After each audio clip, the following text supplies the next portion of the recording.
Para empezar, vamos a ir a nuestra confesión de fe. Somos una iglesia confesional, una iglesia que se apega a una confesión de fe histórica. Esta confesión de fe fue escrita, creo que algunos se recuerdan, es conocida como la Confesión de Fe de 1689, pero la confesión no fue escrita en 1689, fue escrita en 1677. Esta nuestra confesión buscaba en aquel entonces dar a conocer que los bautistas particulares eran ortodoxos en su entendimiento, su doctrina, en su fe, y no estaban apartándose de la doctrina bíblica. Para ese tiempo la reforma había dado luz unos 100 años antes y había muchos grupos apartándose del Señor y creyendo cosas raras aún en medio de la iglesia. Por ello los bautistas particulares ingleses querían recordarle al mundo que ellos estaban creyendo lo mismo que se había creído históricamente. Ellos habiendo hecho esa confesión, dejaron como un legado para todos los que hoy la confirman, y entre esos estamos nosotros, la afirman.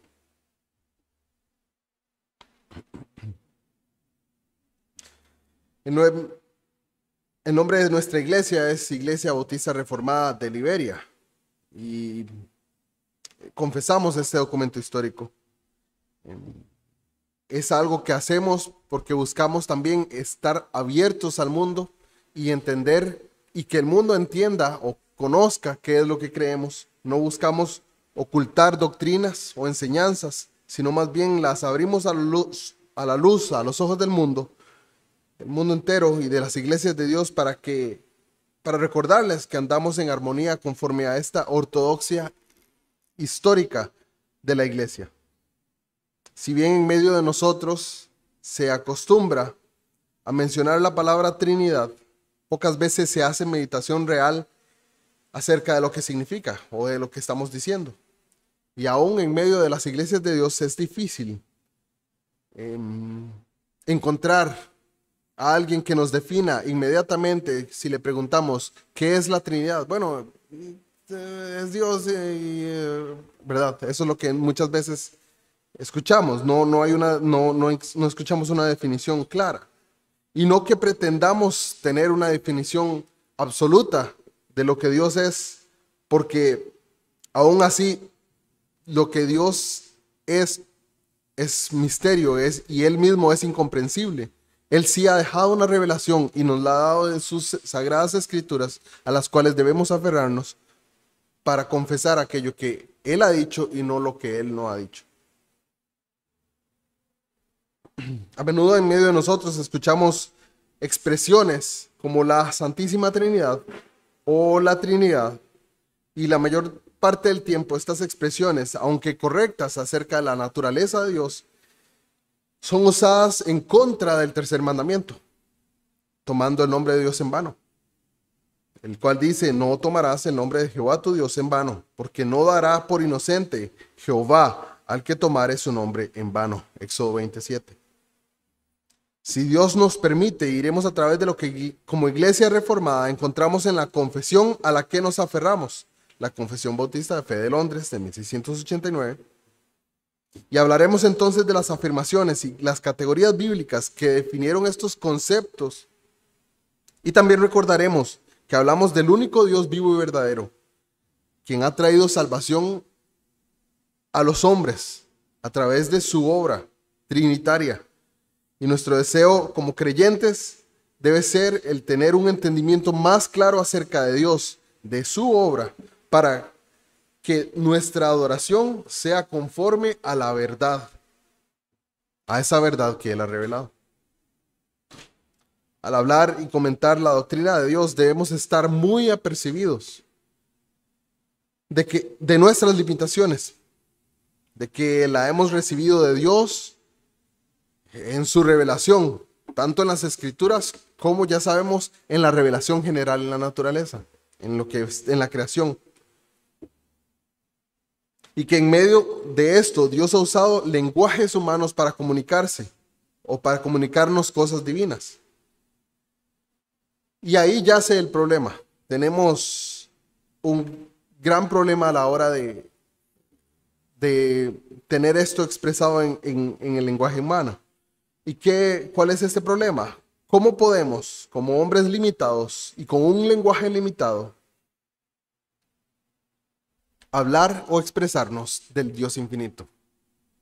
Bueno, Dios lo ha hecho y no tenemos que hacerlo nosotros. Dios lo ha hecho de una forma análoga o comparativa, uniendo aquellos puntos en los cuales nosotros somos semejantes o en los cuales hay alguna semejanza en la naturaleza y separando aquellos en los cuales somos diferentes. Entonces debemos tener eso en cuenta en nuestras mentes, aún en nuestros corazones, para entender que hay limitaciones en el lenguaje, que hay limitaciones en la forma en que podemos expresarnos acerca de ese Dios, pero que aún así ese Dios se ha rebajado a nuestro nivel y nos ha expresado cómo debemos entenderlo. Iremos a nuestra confesión y vamos a estar yendo en este momento al capítulo 2 de nuestra confesión de fe. Algunos la tienen, si la tienen por ahí pueden tener la mano. Y vamos a dividir esta pequeña exposición de este capítulo en los 3 párrafos que está subdividido. El párrafo 1 habla lo tocante en cuanto a los atributos de Dios y a su naturaleza divina. El párrafo 2 habla acerca del relacionamiento que Dios tiene con sus criaturas. Y el párrafo 3 nos hace aclaraciones con respecto al Dios trino o triuno. Todas estas doctrinas podrían ser objeto de estudio por largo tiempo, como lo han sido a través de la historia de la iglesia. Pero por ahora trataremos brevemente para tener una perspectiva panorámica.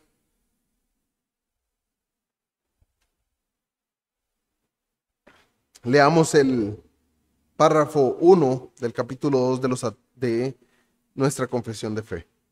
Dice: el Señor nuestro Dios es un Dios único, vivo y verdadero, cuya subsistencia está en Él mismo y es de Él mismo, infinito en su ser y perfección, cuya esencia no puede ser comprendida por nadie, sino por Él mismo. Es espíritu purísimo, invisible, sin cuerpo, miembros o pasiones, el único que tiene inmortalidad, que habita en luz inaccesible, es inmutable, inmenso, eterno, inescrutable, todopoderoso, infinito en todos los sentidos, santísimo, sapientísimo, libérrimo, absoluto, que hace todas las cosas según el consejo de su inmutable y justísima voluntad para su propia gloria. Es amantísimo, benigno, misericordioso, longánimo, abundante en bondad y verdad, perdonando la iniquidad, la transgresión y el pecado, y galardonador de los que le buscan con diligencia, y sobre todo, justísimo y terrible en sus juicios, que odia todo pecado y que de ninguna manera dará por inocente al culpable. Vamos a ir partiendo estas frases de este párrafo para entender lo que quiere decir nuestra confesión y cuál fue el entendimiento que confesaron los bautistas particulares del siglo XVII, queriendo compartir su fe con el mundo. La primera frase que encontramos es que Dios es uno y que es un Dios vivo y verdadero. Esto nos habla de la singularidad de Dios y que veremos más adelante. Es importante que comprendamos que Dios es uno, y para ello tenemos el primer versículo de referencia, el cual es Deuteronomio 6:4. Vamos a ese versículo, tengámoslo en cuenta para avanzar. Deuteronomio 6:4 dice: oye Israel, Jehová nuestro Dios, Jehová uno es. Este pasaje es súper importante para entender la naturaleza de Dios. Dios le recordó a su pueblo a punto de entrar a la tierra prometida. Recordamos que lo había sacado de Egipto y lo había tenido en el desierto durante 40 años. Ya le había dado su ley, ya ellos sabían lo que Dios había dicho de sí mismo. Pero ahora se encuentran 40 años después a punto de entrar a la tierra prometida y el Señor les recuerda nuevamente su ley y les recuerda nuevamente quién es Él. A diferencia de los dioses de Egipto, Él es uno. A diferencia de los dioses de las naciones a donde iban a entrar, de los pueblos a los que iban a conquistar, Dios le recuerda a Israel que no hay más dioses, que es solo uno. Y eso es muy importante. No había un panteón de dioses como los egipcios, o incluso luego más adelante, ¿verdad? Los griegos. Así también lo siguió afirmando en su revelación a través de la estadía de su pueblo en esa tierra prometida. El Señor les continuó diciendo una y otra vez que Él era uno. Jeremías 10:10.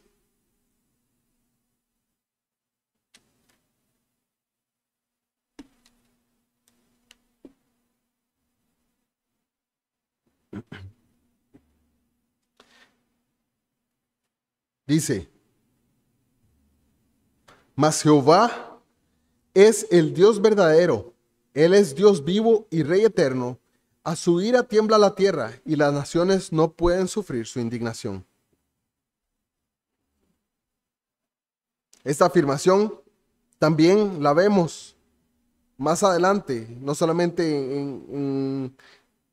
en la primera revelación de Dios a su pueblo Israel, sino más adelante, por ejemplo, en pasajes como 1 Corintios 8, del 4 al 6, cuando el Señor se refiere, ¿verdad?, acerca y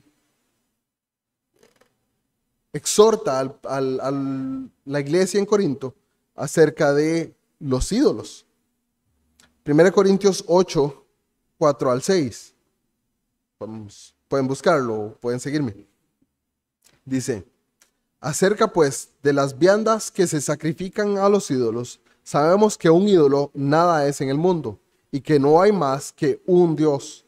Pues que haya algunos que se llamen dioses, sea en el cielo o en la tierra, como hay muchos dioses y muchos señores. Para nosotros, sin embargo, solo hay un Dios, el Padre, del cual proceden todas las cosas, y nosotros somos para Él, y un Señor Jesucristo, por medio del cual son todas las cosas, y nosotros por medio de Él. O podemos buscar otro pasaje que también nos habla de esto. Primera Tesalonicenses 1:9.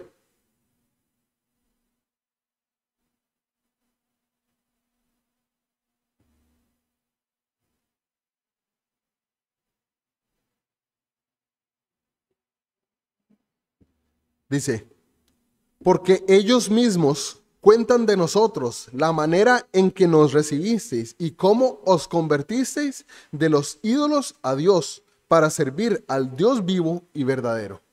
Claramente vemos cómo a través de las páginas de la Escritura la revelación de Dios es que es solo un Dios. ¿Ok? ¿Cómo calzamos con nuestro entendimiento trinitario de tres personas? Del Dios Padre, el Dios Hijo y el Dios Espíritu Santo, si es solo uno. Avanzaremos un poco en el entendimiento de los atributos de Dios para ir y dirigirnos hacia esos puntos.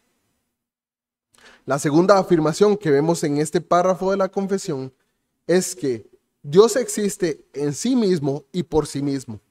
O sea que es independiente. Y la confesión expresa esto porque lo toma de las Sagradas Escrituras, no de ideas percibidas de hombres, sino de la revelación de Dios, esta que nos ha dejado en las Escrituras. Otra palabra utilizada por teólogos es la aceidad de Dios. Dios no toma prestado de alguien más para su existencia, sino que Él es y por sí mismo, sin necesidad de nada. Dios no depende de otras cosas o de agentes externos. Dios no es como nosotros en ese sentido. Porque nosotros somos dependientes de casi todo lo que nos rodea. Somos dependientes del aire, del agua, del alimento, del sol, de las plantas, de los animales y en suprema instancia de Dios que nos ha creado. Pero a Dios nadie lo creó. Por eso los escritores de la Confesión de Westminster, junto a los de la Declaración de Saboya y la Confesión de Londres, utilizaron este pasaje de Isaías 48:12 para hacer referencia con respecto a esta doctrina o este atributo de Dios. Y dice Isaías 48:12, óyeme Jacob, y tú Israel, a quien llamé, yo mismo, yo el primero, yo también el postrero. Podemos ver otra versión en la Biblia de las Américas. Dice, óyeme, Jacob, Israel a quien llamé, yo soy el primero y también soy el último. Claramente la afirmación de este pasaje es que Dios es en y por sí mismo, no dependiente de algo. Él es el primero, antes de la creación, cuando no existía nada, Dios es. Y así será por la eternidad. Él no dejará de ser. En esta traducción se nos recuerda un poco más el paralelismo que tiene este pasaje de Isaías con el de Deuteronomio 6:4. Dios hace el llamado a su pueblo a escuchar su palabra y a recordar con entendimiento que Dios es uno. Y además de que Dios es en y por sí mismo, independiente desde el principio. Cuando nada existía, Él es. Y en el futuro, Él sigue siendo y permanece para siempre. La tercera frase nos habla de la tercera frase de la confesión, de este párrafo, nos habla acerca de la incomprensibilidad de Dios.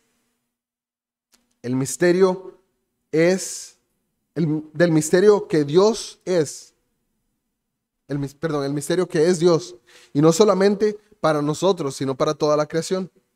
Él es verdaderamente incomprensible. Él es,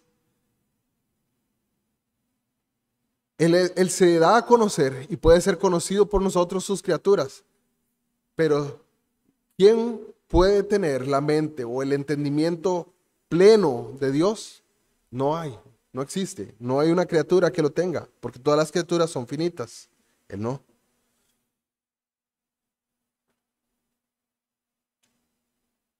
No podemos conocerle exhaustivamente. Pensar conocer a Dios y decir, yo comprendo todo de Él y todo lo que es Dios y todo lo que Él hay. Sí, sí, yo sé acerca de Dios. Es sumamente arrogante. Y sería como intentar, ya lo hemos hecho esta referencia anteriormente, intentar echar el mar en un vaso. Es imposible. No es posible para nosotros. Es más posible echar el mar en un vaso que comprender la totalidad de Dios. Éxodo 3:14. Vamos a leer este pasaje. Éxodo 3:14.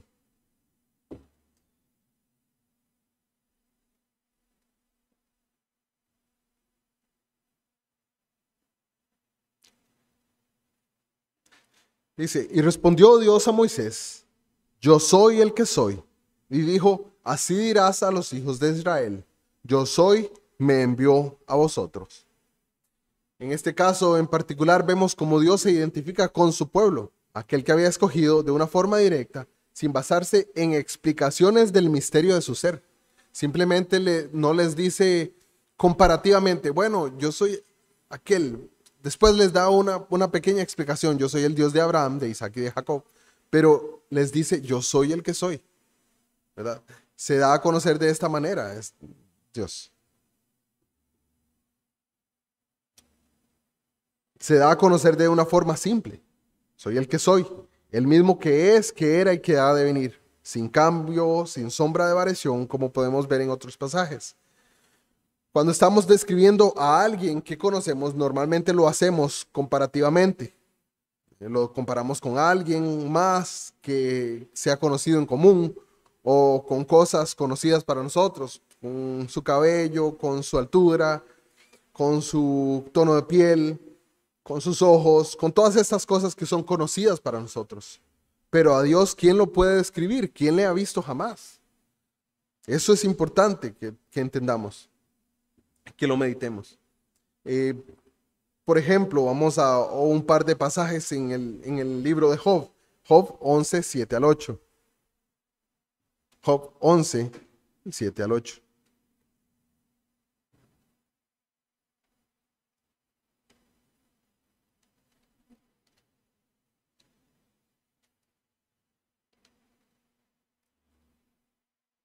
Dice,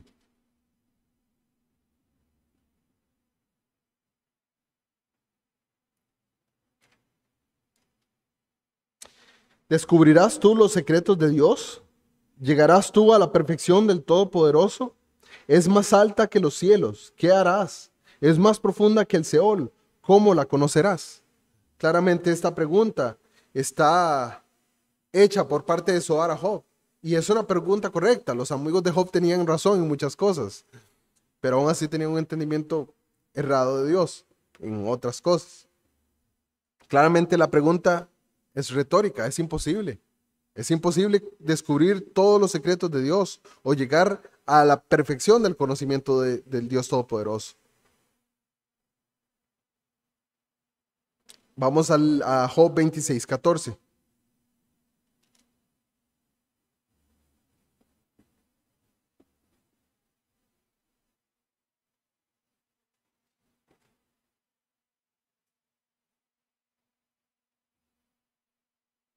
Dice, he aquí, estas cosas son solo los bordes de sus caminos, y cuán leve es el susurro que hemos oído de él.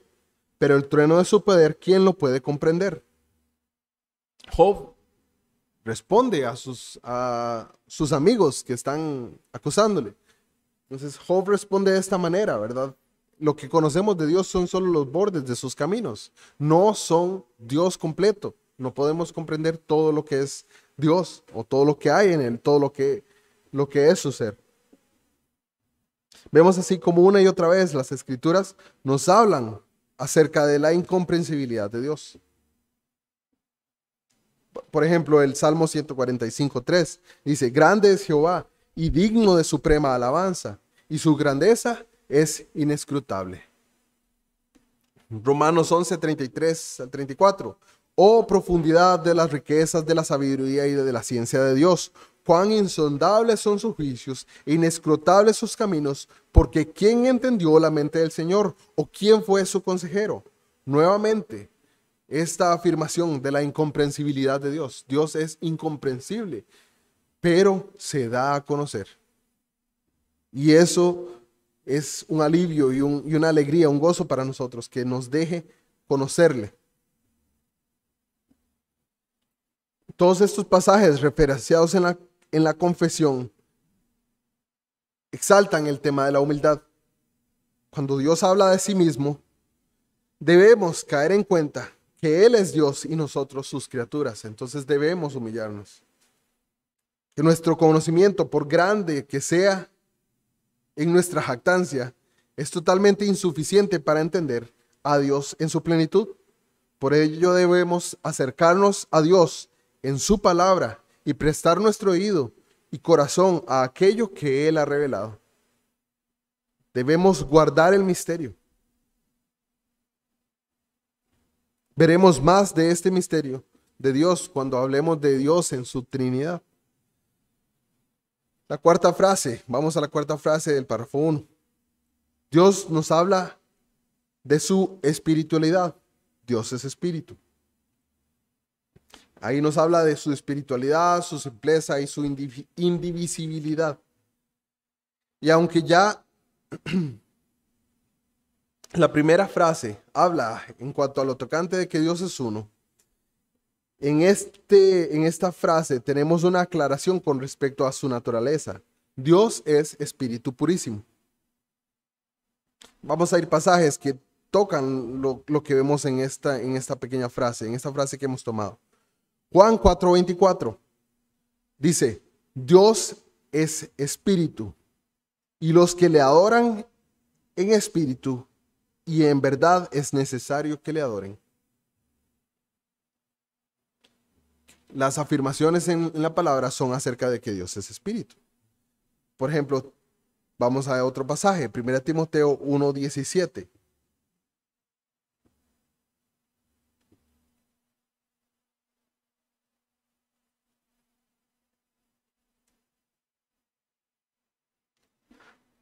Por tanto, al Rey de los siglos, inmortal, invisible, al único y sabio Dios, sea honor y gloria por los siglos de los siglos. Nuevamente, vemos como el pasaje de Juan nos aclara que Dios es espíritu y como este pasaje de Timoteo nos habla acerca de su invisibilidad. Son cosas unidas. Dios no es material, no podemos verle como materia, como Dios no es un objeto, no es otro ser humano. Dios en la persona del Hijo tomó humanidad y se vistió de humanidad, pero no, Dios como Dios es invisible, inalcanzable para nuestros ojos.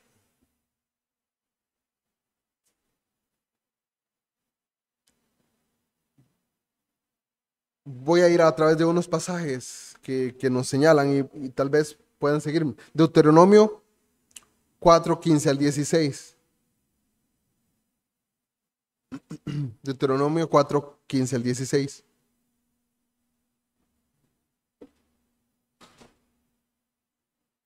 Dice, guardad pues mucho vuestras almas, pues ninguna figura visteis el día que Jehová habló con vosotros de en medio del fuego, para que no os corrompáis y hagáis para vosotros escultura, imagen de figura alguna, efigie de varón o hembra. Al Dios ser espíritu y al nadie haberle visto jamás, vemos cómo es tan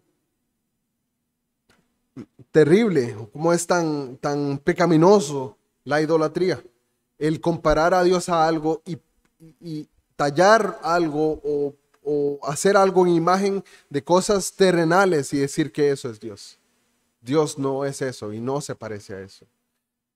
Es como el hecho de algunos toman esto y dicen, bueno, pero es que el hombre fue creado a imagen y semejanza de Dios. Sí, el hombre tomó de la imagen de Dios. Dios tomó de la imagen de sí mismo y la puso en el hombre, pero no al revés.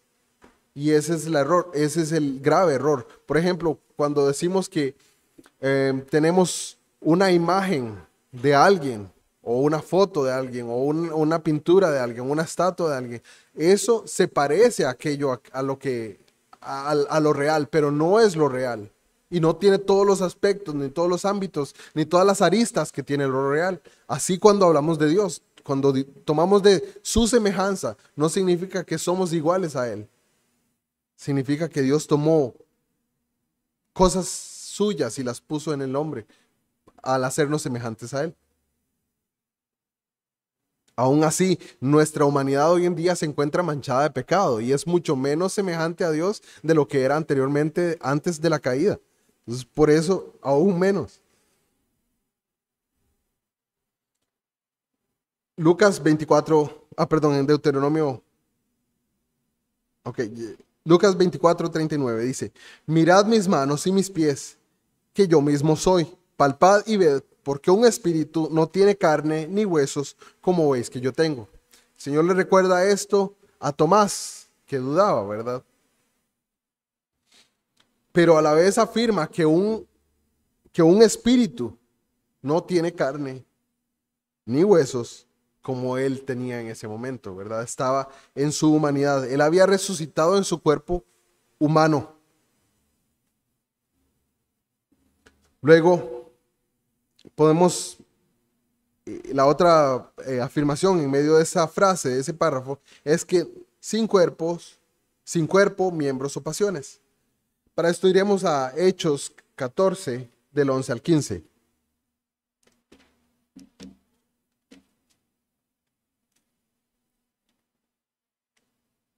Hechos 14, del 11 al 15.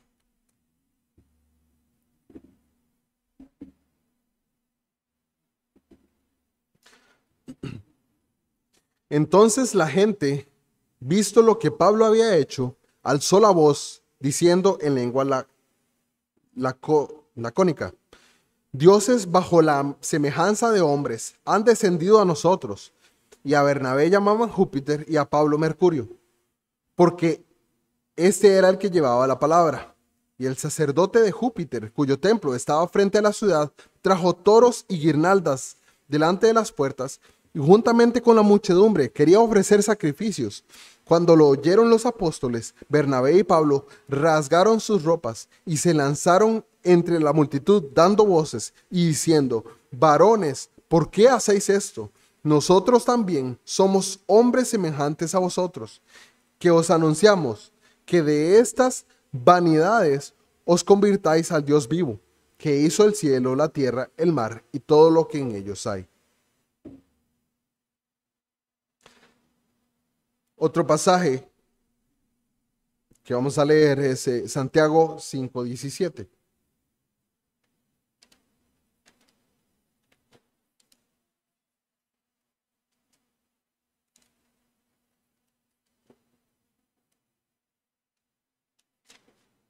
Santiago 5:17.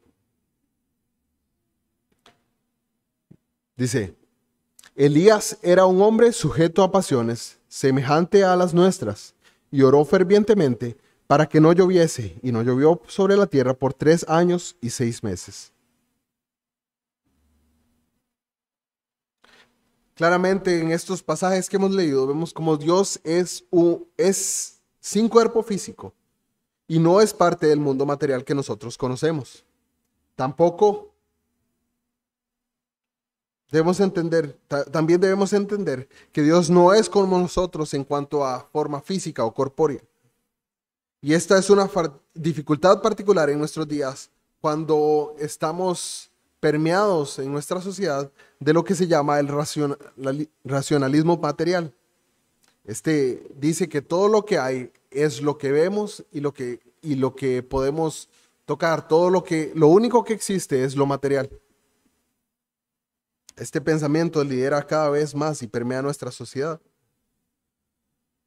Pero vemos cómo nuestra confesión habla acerca de que este Dios que es espíritu, que es invisible, que no tiene cuerpo, no tiene miembros o partes y no tiene pasiones. En el pasaje de Santiago vemos como Santiago aclara acerca de Elías, que era un hombre con pasiones, sujeto a pasiones. Y este es un atributo de Dios, el cual pocas veces se hace énfasis, un Dios impasible, un Dios que no está sujeto a pasiones. A Dios las cosas externas no le hacen cambiar de opinión, no mueven sus emociones, las cosas externas. Y esto es parte de su inmutabilidad. Dios es un Dios inmutable. Pero no iremos ahí porque nos tomaría otro mucho tiempo.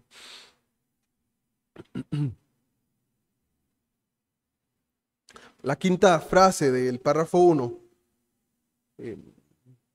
nos lleva a meditar en lo que significa que Dios es infinito.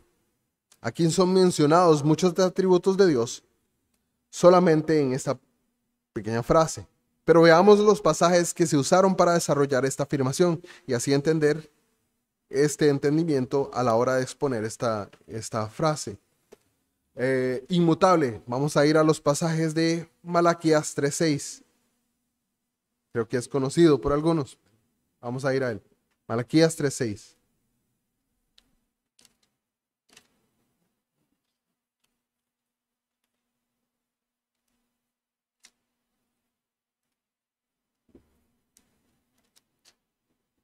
Dice, porque yo Jehová no cambio. Por esto, hijos de Jacob, no habéis sido consumidos. Este es el Dios que no cambia, ¿verdad? El Dios que prometió y que dijo y que hará de esa manera. Claramente, Dios ha dicho y así hará. Y esto es una consolación para nosotros, porque Dios no lo mueve el hecho de que un día tú que has nacido de nuevo, tú que te has arrepentido de tus pecados, tú que has creído en Él, un día pecas contra Él. Dios no se vuelve y airado contra ti, levanta su mano y te destruye. Ese no es Dios. Dios no cambia. O sea, Dios que ha prometido que si tú te arrepentías, que si creías en Él, lo que tiene para ti es misericordia, es restauración, ¿verdad? Ese es una gran consolación, el Dios inmutable. Santiago 1:17, también otro pasaje bastante conocido. Vamos a leerlo.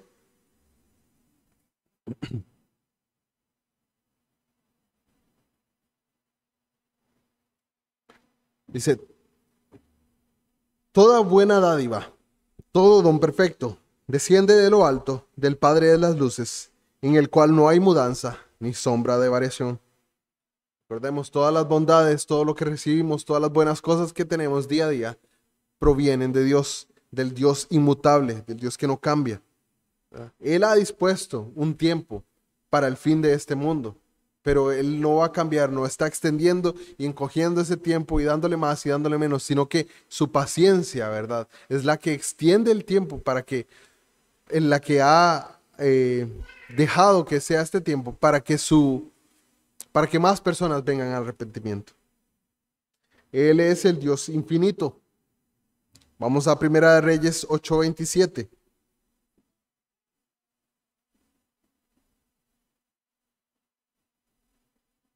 Primer libro de Reyes 8:27.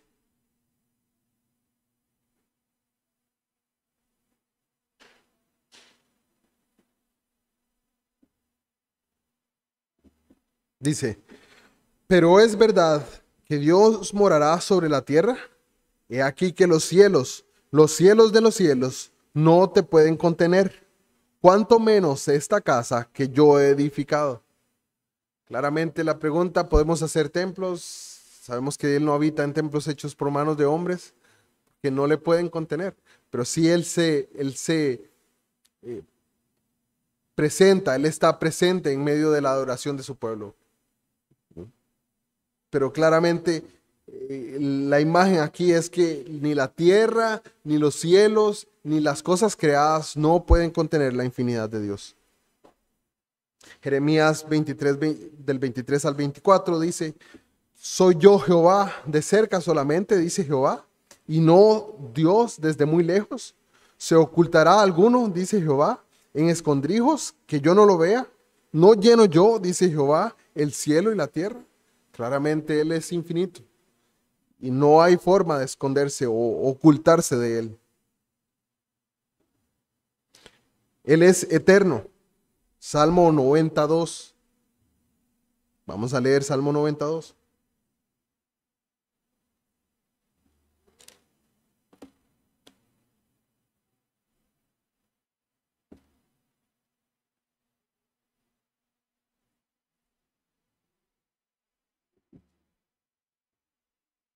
Dice, antes que naciesen los montes y formases la tierra y el mundo, desde el siglo y hasta el siglo, tú eres Dios. Claramente, en pasajes como estos,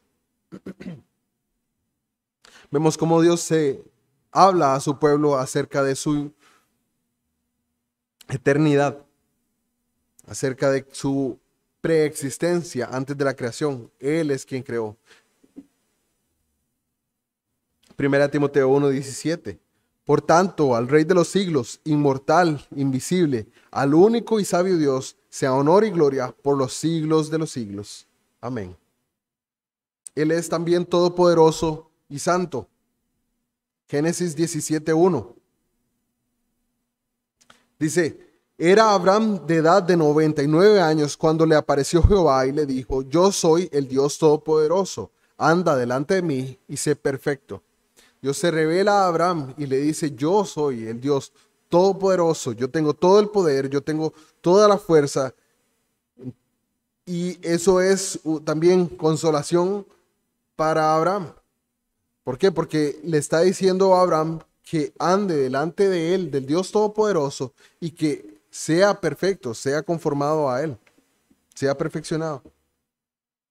Apocalipsis 4:8, al final del libro también vemos esto. Apocalipsis 4:8.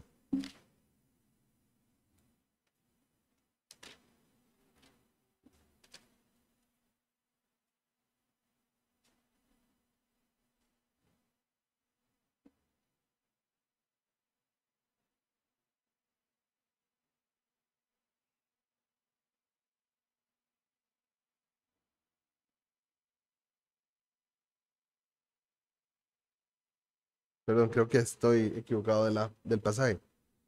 Mm,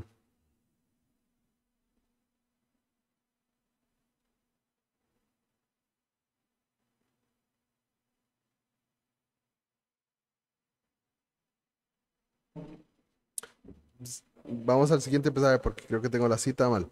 Isaías 6:3.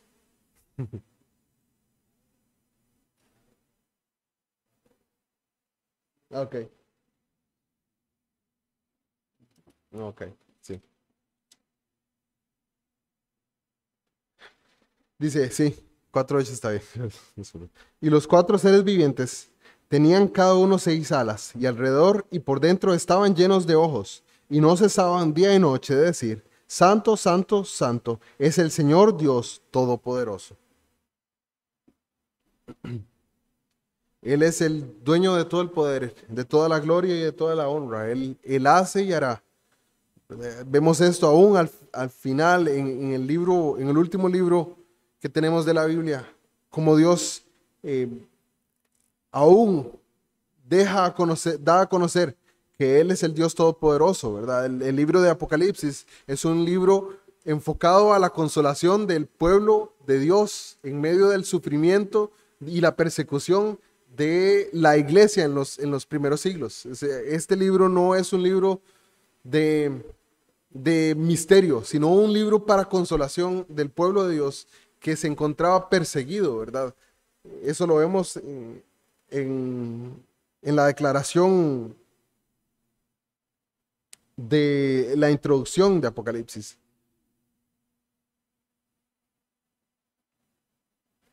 No veremos ahí.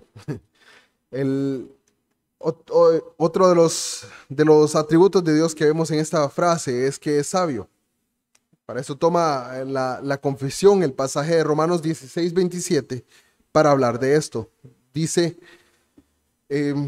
Romanos 16:27, al único y sabio Dios, sea gloria mediante Jesucristo para siempre. Amén. Nuevamente, al único y sabio Dios, sea gloria mediante Jesucristo para siempre. Realmente una y otra vez vemos afirmaciones de cómo este Dios único, este Dios, este es uno y solo Dios, es sabio. Salmo, este Dios también es libre y no está atado a lo que lo rodea, sino que Él es libre en y por sí mismo, ya que no depende de nada. Él es un Dios libre, libérrimo, dice nuestra confesión.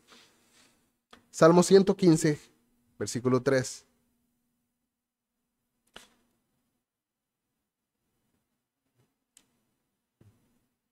Dice, nuestro Dios está en los cielos, todo lo que quiso ha hecho.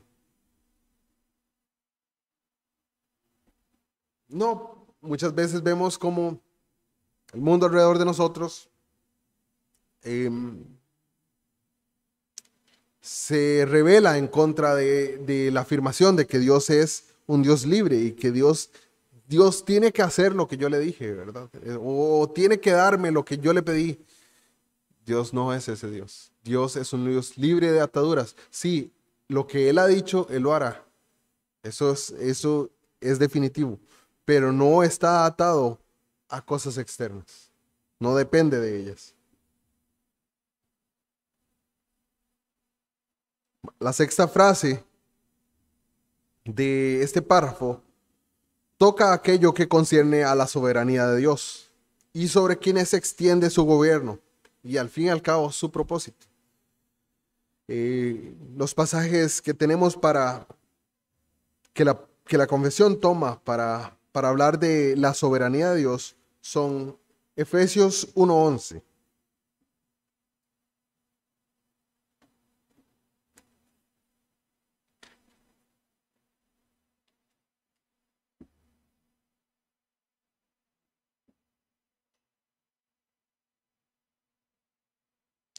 Dice, en él asimismo tuvimos herencia, habiendo sido predestinados conforme al propósito del que hace todas las cosas según el designio de su voluntad. Dios es un Dios soberano y claramente Él ha predestinado conforme al propósito, conforme a su propósito propio y conforme a Él lo ha diseñado. Claramente Él extiende ese gobierno de soberano sobre el mundo entero, sobre toda la creación, pero particularmente sobre los hombres, aunque se rebelan y en este momento en su contra, Él reina, Él gobierna, Él es soberano.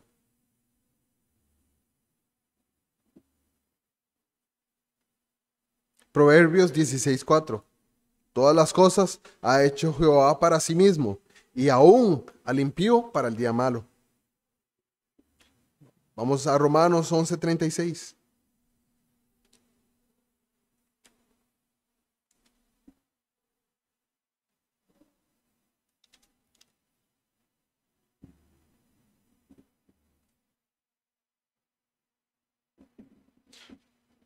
Porque de Él, y por Él, y para Él son todas las cosas. A Él sea la gloria por los siglos de los siglos. Amén.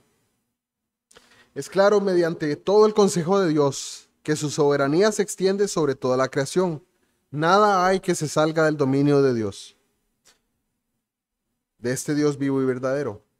Así vemos cómo su extensión es sobre todas las cosas. Su gobierno es completo sobre todas y cada una de ellas. No hay nada que se salga de su voluntad. Nada lo toma por sorpresa. Nada hay que se salga de su voluntad. A este Dios soberano no lo toma por sorpresa tu pecado. No lo toma por sorpresa tu falta de ganas de venir aquí. Aún eso, Él extiende su misericordia y su gracia, aún sobre el mundo entero, que se revela y que lo rechaza. Él demuestra su gloria, aún recordándonos que Él recibirá la gloria que le es debida, tanto en la condenación de los impíos que no se arrepienten, como en la salvación de los pecadores que se arrepienten. El séptimo párrafo nos habla acerca de la bondad y el amor de Dios. Solo nos quedan estos dos párrafos. Éxodo 34, del 6 al 7, dice: y pasando Jehová por delante de él, proclamó: Jehová, Jehová, fuerte, misericordioso y piadoso, tardo para la ira y grande en misericordia y verdad, que guarda misericordia a millares, que perdona la iniquidad, la rebelión y el pecado, y que de ningún modo tendrá por inocente al malvado, que visita la iniquidad de los padres sobre los hijos, y sobre los hijos de los hijos, hasta la tercera y cuarta generación. Otro pasaje también conocido para nosotros, creo que es el de Juan 4:8. Vamos a primera de Juan 4:8. Leamos este pasaje.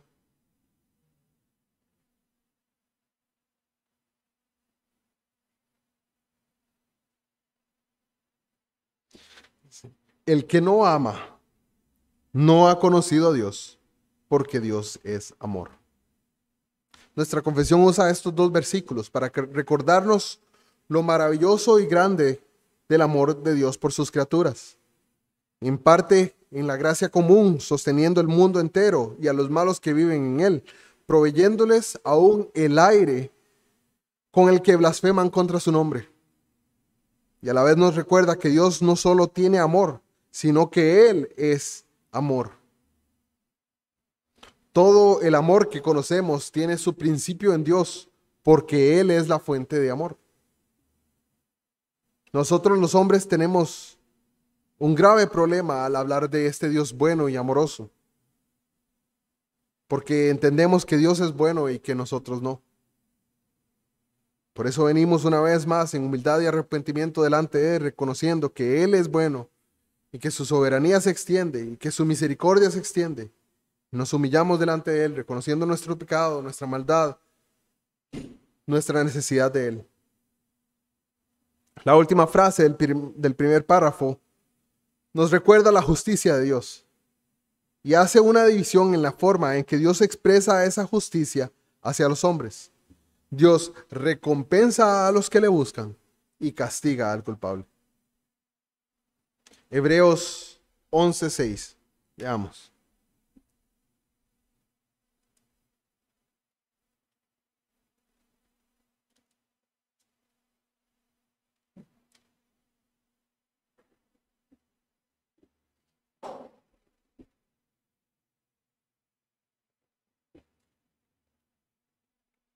Dice: pero sin fe es imposible agradar a Dios, porque es necesario que el que se acerca a Dios crea que le hay y que es galardonador de los que le buscan. Claramente Dios recompensa a los que le buscan, dándoles más conocimiento de sí mismo, dándoles santidad, permitiéndoles avanzar en el conocimiento de Él. Pero también va a castigar al culpable. Por eso es necesario la fe, es necesario creer en Él. Nehemías 9:32. Ahora pues, nuestro Dios, Dios grande, fuerte, temible, que guardas el pacto y la misericordia, no sea tenido en poco delante de ti todo el sufrimiento que ha alcanzado a nuestros reyes, a nuestros príncipes, a nuestros sacerdotes, a nuestros profetas, a nuestros padres y a todo tu pueblo, desde los días de los reyes de Asiria hasta este día. Claramente, la afirmación de Nehemías es que Dios guarda el pacto que había hecho con su pueblo. Nehemías está reconstruyendo la ciudad, pero él entiende que Dios había hecho un pacto con su pueblo y por eso le está permitiendo reconstruir.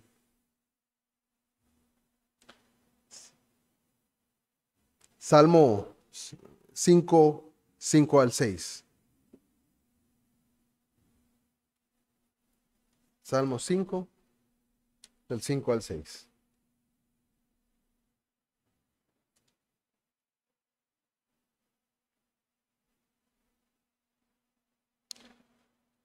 Los insensatos no estarán delante de tus ojos. Aborreces a todos los que hacen iniquidad. Destruirás a los que hablan mentira. Al hombre sanguinario y engañador abominará Jehová.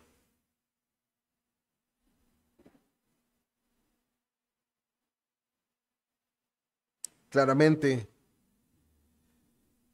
la enseñanza de todo el consejo de Dios es que Dios da galardones, da dones a los hombres, aquellos que se acercan a Él creyendo, pero también castiga a aquellos que se apartan de Él y que buscan hacer maldad. Recordemos que lo que la confesión está recordándonos en este párrafo es acerca de los atributos de Dios. Y hemos visto cómo Dios es uno, Dios es espíritu, Dios es libre, santísimo. Leamos el primer párrafo nuevamente y cerremos así la clase de hoy. Habiendo ido a través de los pasajes y unos pocos comentarios acerca de la confesión, podemos ahora volver a leerla y tener un poco de claridad acerca de lo que la confesión nos comunica y está contenido en sus palabras. El Señor nuestro Dios es un Dios único, vivo y verdadero, cuya subsistencia está en Él mismo y es de Él mismo, infinito en su ser y perfección, cuya esencia no puede ser comprendida por nadie, sino por Él mismo. Es espíritu purísimo, invisible, sin cuerpo, miembros o pasiones, el único que tiene inmortalidad y que habita en luz inaccesible, que es inmutable, inmenso, eterno, inescrutable, todopoderoso, infinito en todos los sentidos, santísimo, sapientísimo, libérrimo, absoluto, que hace todas las cosas según el consejo de su inmutable y justísima voluntad, para su propia gloria. Es amantísimo, benigno, misericordioso, longánimo, abundante en bondad y verdad, perdonando la iniquidad, la transgresión y el pecado, galardonador de los que le buscan con diligencia, y sobre todo, justísimo y terrible en sus juicios, que odia todo pecado y que de ninguna manera dará por inocente al culpable.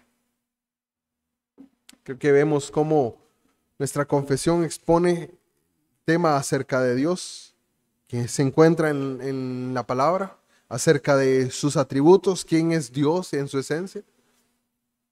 No es una exposición exhaustiva de cada uno de los atributos de Dios.